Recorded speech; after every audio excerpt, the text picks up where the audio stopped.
दूसरी ओर चीन की नीतियों की तारीफ करती है। खालिदा का झुकाव पाकिस्तान की तरफ रहा है। ऐसे में बांग्लादेश के तख्ता पलट में चीन और पाकिस्तान का हाथ होने से इनकार नहीं किया जा सकता। वहीं दूसरे देशों की बात करें तो अमेरिका, फ्रांस, कनाडा और ब्रिटेन जैसे देश विद्रोह को दबाने के लिए अपने नागरिकों पर गोली चलाने से कतराते नहीं हैं। लेकिन हसीना सरकार के संवैधानिक ताकतों पर लगाम लगा दी गई। वहां की सुप्रीम कोर्ट ने दंगे की आग को भड़कने दिया। ऐसे में सुपर पावर अमेरिका की खुफिया एजेंसी CIA भी सवालों के घेरे में है, क्योंकि अमेरिका चीन पर नकेल कसने के लिए बांग्लादेश में आर्मी बेस बनाने की चाह पाले हुए था, जिसे शेख हसीना ने कामयाब नहीं होने दिया। बांग्लादेश में तख्ता पलट के कई किरदार हैं, जो समय के साथ दुनिया के सामने आ जाएंगे। लेकिन यह साफ है कि इस तख्ता पलट के पीछे बांग्लादेशी चरमपंथी ही नहीं, बल्कि विदेशी ताकतों का पूरा हाथ है। तो देखा दर्शकों, लेकिन अब मैं आपको बताने वाला हूं, जो ये तख्ता पलट के पीछे विदेशी ताकतें हैं, इनको क्या फायदा हो सकता है, यह भी समझना होगा दर्शकों आपको। केस 1 क्या कहता है, जान लीजिए। हसीना के कार्यकाल में बांग्लादेश के संबंध चीन से सुधर गए थे और बांग्लादेश के संबंध भारत और रूस से भी बेहतर हुए। भारत और चीन बांग्लादेश के बड़े ट्रेड पार्टनर, व्यापारिक संघ। इस पूरे क्षेत्र में अमेरिका को पकड़ बनाने में काफी मुश्किल हो रही थी और बांग्लादेश ने अमेरिका को लेकर बड़ा दावा किया है। अमेरिका को उसकी रूस से करीबी पसंद नहीं आ रही थी।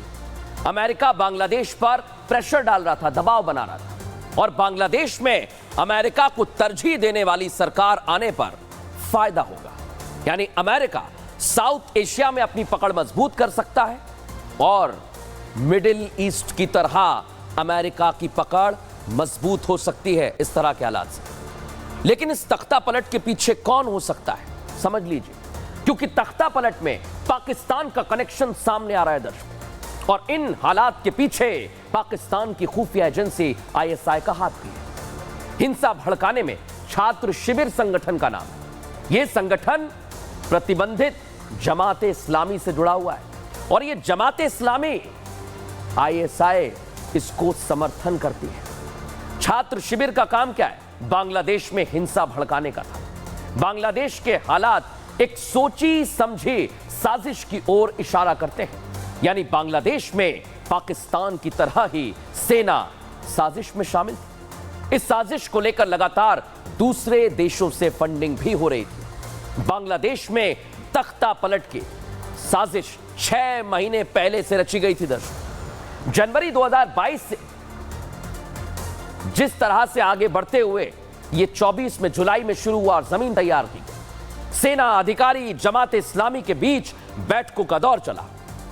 छात्रों के आंदोलन में धीरे धीरे जिहादी ताकतें शामिल होती गई और नतीजा आप देखिए, बांग्लादेश बिखर गया है, पूरा बिखर गया है दर्शकों। और अब तो वहां पर आतंकी बाहर आ गए, हिंदुओं की टारगेट किलिंग की जा रही है। लेकिन बांग्लादेश में जो चल रहा है उसे लेकर भारत में भी कुछ लोग ऐसे हैं दर्शकों, आपको बताने वाला हूं, जो चाहते हैं कि बांग्लादेश जैसे हालात भारत में भी बन जाए। उनके बारे में आपको बताऊंगा। लेकिन तख्ता पलट के आज कुछ किरदार सामने आए, इन्हें देख लीजिए। किरदार नंबर 1, अमेरिका। अमेरिका ने तख्ता पलट के बाद बांग्लादेशी सेना की तारीफ की। शेख हसीना सरकार की नीतियों के खिलाफ था अमेरिका। किरदार दूसरा, चीन। हसीना सरकार से भारत के अच्छे संबंध चीन की चिंता का विषय थे। लेकिन तीसरा किरदार, वकार उज़्ज़मान, आर्मी चीफ। सरकार का साथ देने के बजाय हसीना से इस्तीफा लिखवा दिया। किरदार नंबर 4, तारिक रहमान, खालदा जिया का बेटा। यह बहुत बड़ा किरदार है क्योंकि बांग्लादेश के अधिकारियों से 60 गांठ के सबूत तक का दावा है और हसीना के बाद PM पद की रेस में सबसे आगे नाम चल रहा है। यानी तख्ता पलट के बाद सबसे बड़ा और ज्यादा फायदा तारिक को ही होने वाला था। लेकिन जैसा मैंने कहा कि बांग्लादेश में जो विद्रोह हुआ तो भारत में भी जिहादी मानसिकता के लोग एक्टिव हो गए। बांग्लादेश में लोकतंत्र की खुलेआम हत्या हुई तो भारत में बैठे देशद्रोही इसे तानाशाही का अंत बता रहे हैं। ऐसे लोगों की सोशल मीडिया पर बाढ़ आ गई है दर्शकों, ये आपको दिखाना जरूरी था। ये लोग बांग्लादेश जैसे हालात भारत में पैदा करने की वकालत कर रहे हैं। लेकिन यहां यह दिक्कत कोई छोटी मोटी नहीं है। दिक्कत तो यह है कि इस जिहादी मानसिकता के लोग एक दो नहीं बल्कि हजारों की संख्या में। ऐसे लोगों से मैं आपको सावधान रहने की सलाह देना चाहता हूं, क्योंकि ऐसे लोग आपके दिमाग में जहर घोल रहे हैं, देश के दुश्मनों की गोद में बैठ जाएंगे और आपके और हमारे देश का हाल भी फिर बांग्लादेश जैसा हो सकता है। इसलिए थोड़ा संभल कर रहिए, क्योंकि अगर यह मानसिकता हावी हो गई तो ये जिहादी हिंदुओं को निशाना बनाएंगे। मशरफे मुर्तजा जैसे मुसलमानों को भी नहीं छोड़ रहे हैं, क्योंकि जिहादियों को अमन पसंद नहीं है, ये आतंक के पुजारी। ऐसे जिहादी मानसिकता लोगों की बाढ़ सोशल मीडिया पर आई तो अलग अलग राज्यों से सीएए की मांग उठ रही है। सोचिए आप। लेकिन दर्शकों, भारत में ऐसे हालात ना बने, इसके लिए एजेंसीज और सरकार अलर्ट पर है, क्योंकि हमारे देश का इतिहास भी बड़ा है, सांस्कृतिक इतिहास और ज्यादा पुराना है। लेकिन बांग्लादेश में इतिहास मिटाने वाले सड़कों पर आ गए हैं। ये कुछ नहीं छोड़ रहे हैं दर्शक, और ये इसलिए दिखाना जरूरी है क्योंकि हमें सावधान रहना। जैसा मैंने कहा कि मैं आपको सावधान कर रहा हूं, क्योंकि बांग्लादेश में क्या हो रहा है, जल रहा है बांग्लादेश। बांग्लादेश के लोगों ने बंगबंधु मुजीबुर रहमान के साथ 1975 में जो किया था, वही इतिहास एक बार फिर बांग्लादेश में दोहराया जा रहा है। ऐसे में अब सवाल यह कि क्या केवल आरक्षण के मसले पर ही प्रदर्शनकारी इतने उग्र हुए कि वहां की सरकार इसको संभालने में नाकाम हो गई? ऐसा तो नहीं लगता इन तस्वीरों को देखकर। इस प्रदर्शन के दौरान एक तस्वीर सामने आई जो काफी कुछ बयां करती है। दर्शक, इनकी सोच को समझिए आप।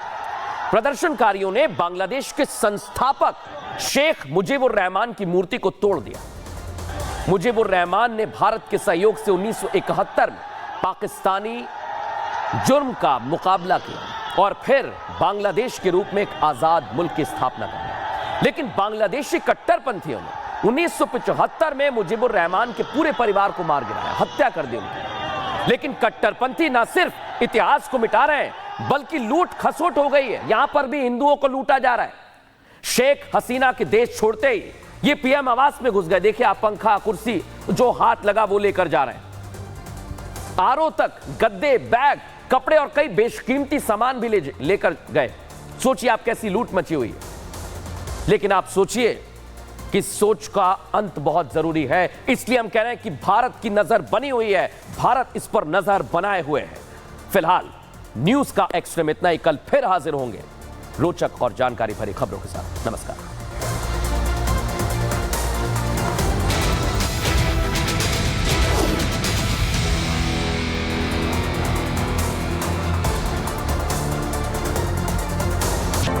नमस्कार दर्शकों, मैं हूं ऐश्वर्या कपूर और आप देख रहे हैं मेरे साथ पूछता है भारत।